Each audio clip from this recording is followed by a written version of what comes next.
all the supervisors. So what are you making sense of all the gems, on the table? You're on mute, Kieran. Would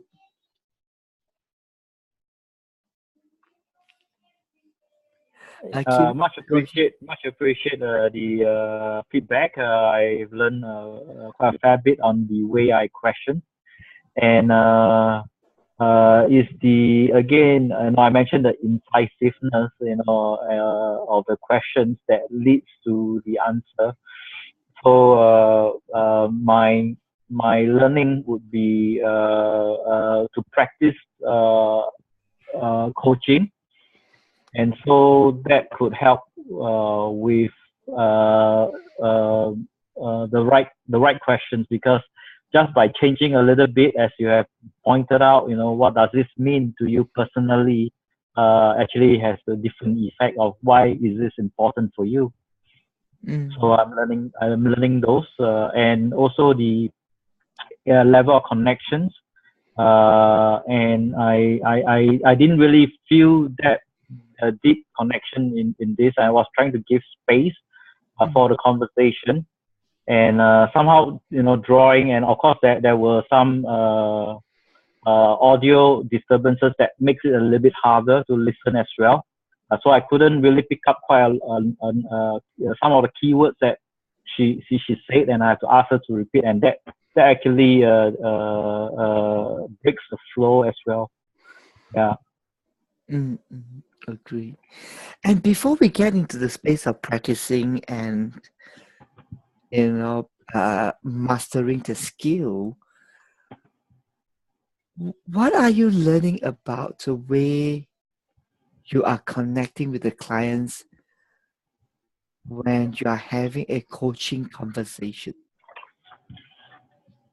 For this situation, I was trying to be mindful to keep to the format of the ACC. Getting to the A to B. So perhaps maybe to be, and I was also mindful that I have only 25 minutes.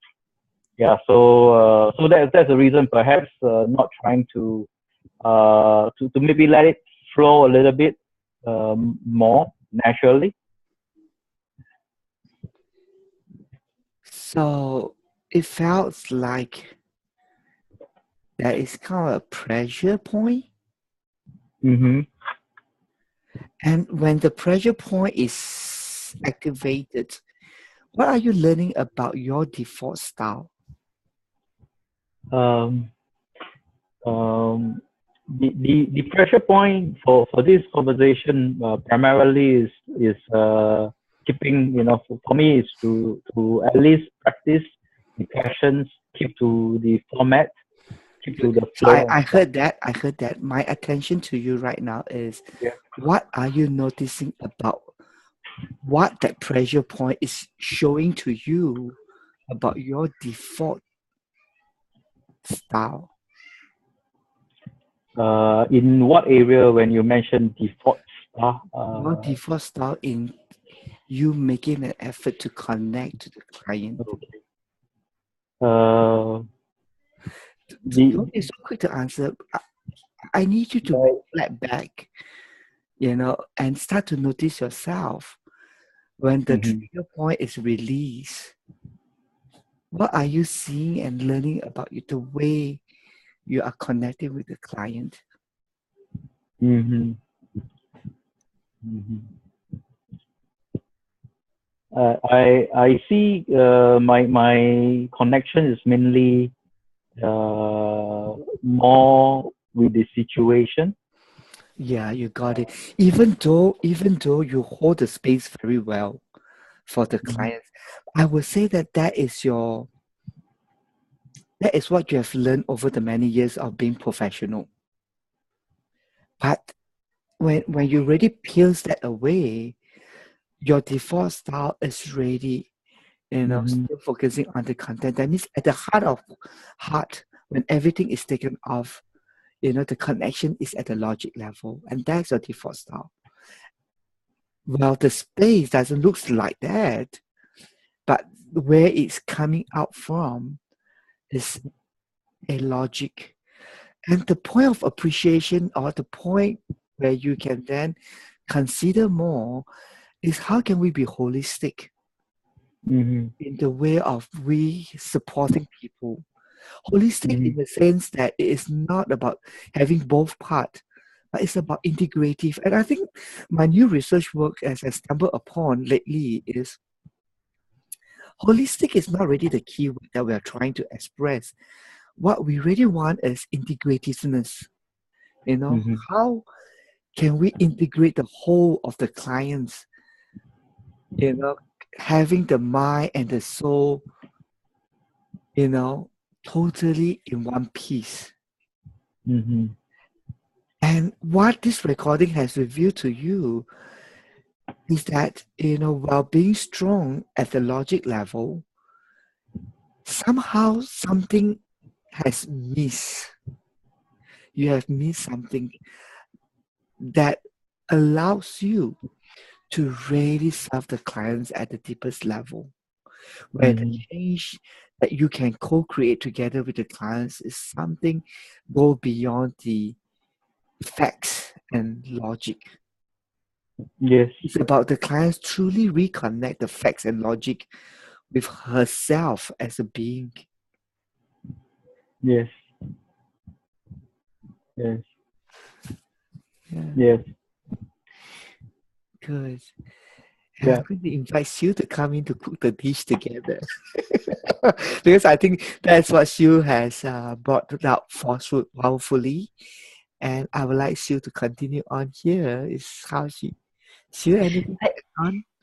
Yeah, I didn't do it as elegantly as you, Ben, because it's a I new thought it's such a long conversation. I think you must be tired of hearing our feedback. But yeah, so if I was very direct, I was trying to get across. And I hear you in terms of the integrativeness, because I think there is initially when we learn to coach, we are asked to have that space for the client. Yeah. But at the same time, we need to feel for the client in order to understand what's really going on with the client. So it's a very, like you said, it's a very delicate thing. We want to be involved, but we can't be caught in the story.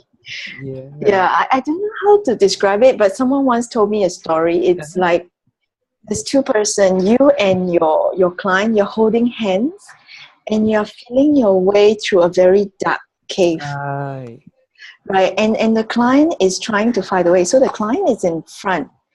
So we are the one holding their hand at the back. And we are supporting them to keep moving forward. And in order for you to help the person to keep moving forward, we have to do quite a few different things, not just in terms of finding the way, but a lot of times is that, that connection or the energy that really helps the person believe that, Kiran really understands me. Yeah. He's really here to help me to get out to see the light, so I can really let go, and I trust him, and I'll share with him what's really deepest inside of me, so that we can both walk out together. But the client must first feel that you are there for them. Yeah. That's what I think. I don't know whether it's rightly articulated, but that's really what caused the client to really share everything out with you. Yeah. Actually, Kiran, you actually got it at a very good moment, but I'm just not sure what actually happens at that moment. Remember when you asked the clients, what do you want to take away? And then the client said to be encouraged. Do you remember after that, what was the question that you asked the client? Do you have any memory? What happens after that when you? I know that there was a question that probably wasn't that good, or should I say it wasn't that relevant. And let me just bring that into your memory, and then you can check in as to what actually happened. You actually got it there, but it sounds like you uses the word in terms of feasibility of the project. Where are you right now in order to be encouraged. Yeah. So you put the two, you kind of like, you put the two things together, kind of like, you know, feasibility to be encouraged, and you put them together. Mm-hmm. What was happening at that moment in your mind? Yeah. Okay. When we started the conversation was either a yes or no. I'm wondering, whether I want to start this project, and it's like, oh, okay. Okay, so you get distracted by that. Okay, so you need to put a flag down there. You need to then Yeah. ignore that voice, because once you Mhm. register that as a okay, that is a context, then forget about the context, so that your Mhm. mind will not have a distraction. So you totally forget about that. So it's Mhm. not about a yes and no here. So you're telling your mind to say that there is something else that I need to be connecting to, and then move on. Y- Yes, like for example, you mentioned about accountability, which I did write down in my paper and with a question mark, because on one hand, it wasn't quite a number of things I felt at one point. This would be my judgment at some point. It doesn't seem to really add up Yeah. from what the client was saying. Perhaps I get a sense that this topic that was put forward wasn't really a key issue that she is grappling with, and it's like just pluck out. Okay, I want to talk about this, and so perhaps that's internal, and that's my judgment, which I know we should refrain from judging. And so perhaps that also caused a little bit of difficulty. Yeah. So you're saying that this topic is so small. You know what I No, mean? no, I didn't use the word smart. I feel that it wasn't something that Why, the why do you need to even such a thought? That it's such uh, a minor issue, and why are we talking about this? uh, so perhaps I didn't get a sense for the client, in order to connect deeper, that that passion regarding this thing that she's talking about. Yeah, and for me, what helps me a lot, trust me, having listening Mhm. to so many conversations, countless of conversation after countless of conversation, even in the supervised practical coaching session, what helps me a lot is that every conversation is a fresh start for me, and I make it a point to reject that thought that is even slipping. Oh, this is just another practical. That thought is not serving me, because that has helped me to dilute who people is right at the start Mhm. when the battle even begins.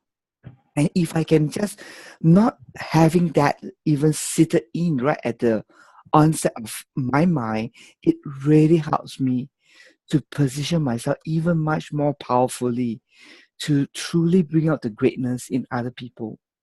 That is a very subtle mind game, that we have to be sort of like watch and guard, because being professional is very deadly. We can come to a point of just doing the job and trusting and resting on our own skills to just deliver a result. And then we miss the whole element of aha moment, because it's kind of like it requires me to be in a very different space of saying, I really do not know what is there. And I just tune in and just totally kind of like, you know, I don't know how to describe that, but I'm sure, you know, uh, the the whole space of not knowing. Well, we know something at the back, and yet not knowing.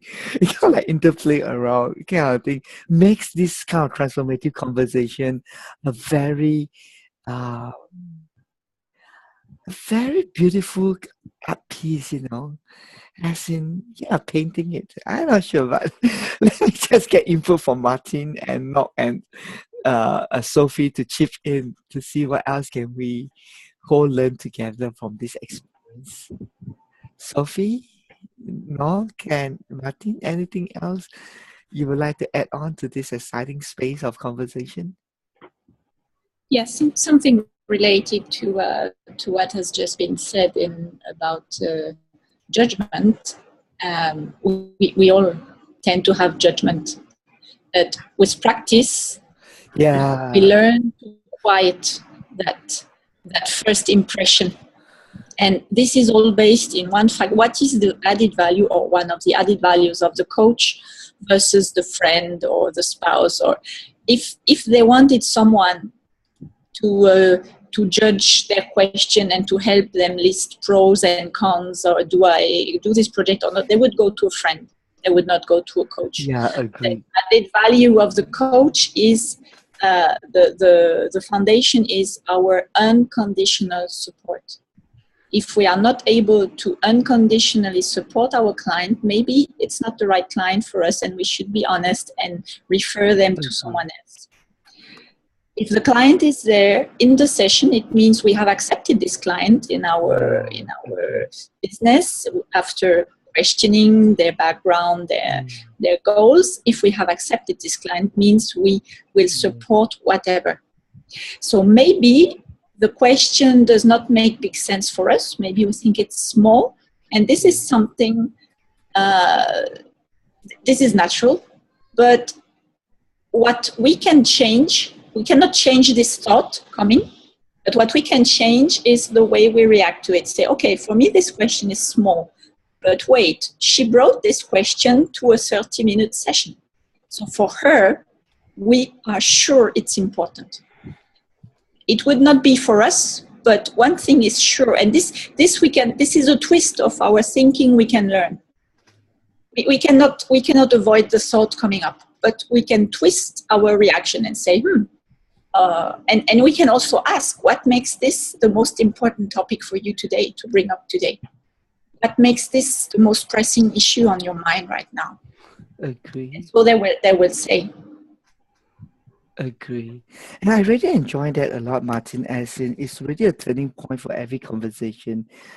That coach uses every conversation as a way of a touch point to create a turning point for the clients. And I think the moment clients can truly get connected to their own greatness, it's not really about the circumstances anymore. It's about who they can be, more of themselves, and rise up above that situation. And I think that's really the art and what makes really coaching conversations so enriching for us as we take on this whole space of learning the skills.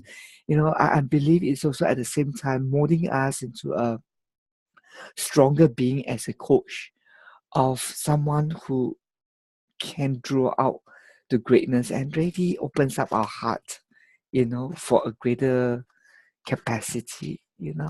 Thank you for that. Sophie, anything you'd like to encourage Kieran in this learning journey? Yeah, Kieran, I really appreciated you the first 5 to 10 minutes whereby you hold the space for the client very well. And in fact, you were able to, be there with her. I think Ben asked a very powerful question just now. He asked you, what is the pressure point? And when the pressure point activated, what are you learning about your default style? So I think this is very powerful, your pressure point and your default style. I sense that as I listened to the coaching conversation that you had, I sense that when you notice the time is running out, you became anxious. Your voice actually became very fast. The way you ask question became faster and faster, the pacing. And then you quickly want to rush into, like, for example, the scaling questions and all that. But you do have in mind what are the powerful questions. Yeah. Now, as I say this, I would like to share with you that in my learning journey, I faced the same problem. I keep thinking that, wow, asking powerful questions is very important, and I want to ask all the powerful questions. But the moment I go into a coaching session, preoccupied with all the beautiful questions, I keep wanting to slot in, and then I fail to be with the client. So what Suyun said is very true. Learning all the skills and then letting it go and just be in the process. Yeah. And this is something that we keep needing to build our muscles in. Yeah. And we are totally with you there. Thank you. Learning to be present is the whole end point of what the practical coaching session is all about. Okay, Kiran. Yeah, so Sophie, thanks for that, because you're right. When the coaching session starts, I actually start my timer and it's just in front of me, so I can look at the time running. I know there's not much time left. You're right. Yeah, thank you. Actually, you You're had the welcome. good discernment actually to pick it up if the time pressure is not there, and with you just having the whole time of eternity to figure things out, I think it comes out very beautifully. To a great extent, I think everybody can discern and connect very deeply with the client. Huh? Thank you. How about no? What else would you like to encourage Kiran in this journey? Yeah, Kiran, I would just like to share with you that I had The way you're inverted, so I don't know. I had a power shortage, and when I came back, I was like this. Okay.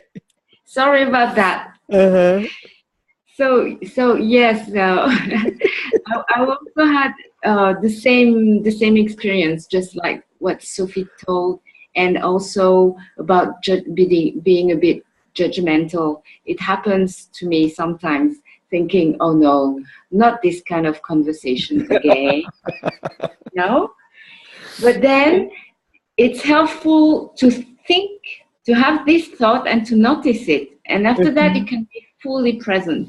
And then I think my way to let go about this kind of thought and help really try to support the client is really I try to create a lot of trust with the client. I trust the client, and I want him to or her to trust me, so that we reach that aha moment. And sometimes, sometimes it can happen very quickly, but very often it happens at the very end of the conversation. But it's fine. It's okay. If you are able to create that trust, if you're there with the client, it will happen eventually. Yeah. That's all. Yeah. Thank you, no.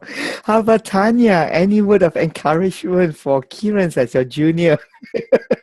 Now that you got the honor to be a senior sister, what would be your word of encouragement to Kiran? I would like to say that please keep practicing. You will be better and better. And I would say like this to me too. Thank you. So Kiran, with all this input, so what would you sum up as your greatest learning from this experience? Ben, before we go to that last question, I have another question to ask. Go ahead. There's all the brains here to assist you. And I noticed, you use directed questioning, meaning that your question is actually telling. You ask. You're very smart. you get 3 yeses before you ask the question, and of course, where does that come in? Because that is basically telling the person, and that's your intention. So, what's your question? The question would be, when is this allowed? Okay. Number one is this allowed in a coaching conversation, and when is it allowed? And basically, I'm telling here, I would just say it this way, Kiran. Don't serve the tool. Let the tool serve you. Okay. Let the tool serve you. And you are right. I'm very telling. In fact, in also my coaching conversation, I'm very telling. Yeah. Which I noticed. Which I noticed in the first conversation. At the end, you were also telling by using questions. And Yeah. so that's where the I'm trying to reconcile. I'm not sure whether should we be telling or not telling, because you see, it's not about being directive or indirective. It's all about using it in an artful manner to achieve something that you are trained to do. I am trained to help people to heighten the awareness and deepen the learning, and I will use all the tools that is available to achieve that outcome. In a very obvious telling manner, the client is robbed of their own insight. And that's, I think, where the artfulness comes in, where you can see the big picture. And from the big picture perspective, you are still suspending, as in I'm allowing the whole space to grow if it supersedes or transcends above the wisdom that is on the table. I'm not holding it very tight. Okay, that is where Emerald was very right to say that in the coaching conversation is about co-creation, where the coach brings in everything to the party. I am not robbed of who I am when I'm coaching my clients. Ben is still Ben, and Ben is using Ben to assist the clients to create something that supersedes both Ben and the client. And I think the artfulness of, I also don't know how did we do that. But somehow it comes out in a way that is telling, but it's not feel like telling for the clients. Does it make sense for you? No, it doesn't. Ben, because when I've been trained to ask open-ended questions as a facilitator and trainer, and the issue that I saw, basically, you get the 3 yeses. Yes, do you? Yes, and then you then ask a open-ended question. So I think basically, with a telling intention, that was very clear to me. That was a telling intention, and so how I think what I try to do is I try to frame the client's awareness. Yeah. Because they're all over the place. Number one, I'm jumping in. The story has some point of arrive at somewhere. I can't just continue on from there. I need to reset the frame. So what I think that 3 years did beautifully is to frame a context for me. And as you can learn that, as we have mentioned in the 4 days training, awareness can only work when there is a tight frame. So you need to frame the client somehow. So the 3 years techniques and then getting on to lead the client towards where you want to see. It's just a technique that I use in a very artful manner. It doesn't feel like I'm doing that in a kind of like obvious manner of getting people to say 3 years to lead to my point. It's inserted, in a flow, mainly because I think I've mastered the art of connecting. I've integrated both my thinking and feeling in one piece, and I'm able to hold them, very obviously in front of me. And I'm very mindful about my own thought process. I'm also very mindful about the client's thought process, and I know where the whole conversation needs to go.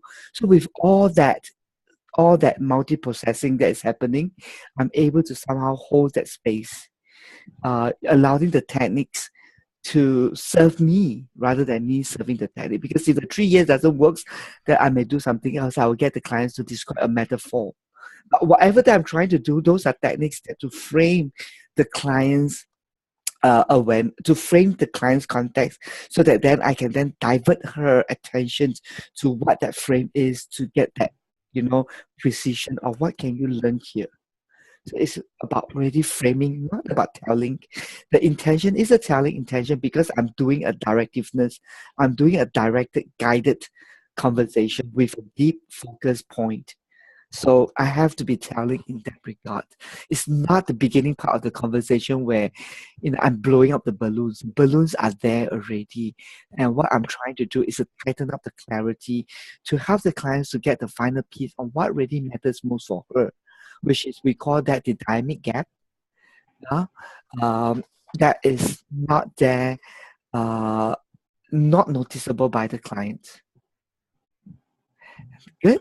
So now back to you again. What's your greatest learning for today experience? I think yes. The first thing would be to be free to let go and connect deeper. The metaphor from Sue helps me that I'm leading them along a path, a cave that's dark, holding together, discovering together. And so there's a certain level of involvement that is needed for my part. I cannot be too remote from them. At the same time, when under time pressure, not to not to really be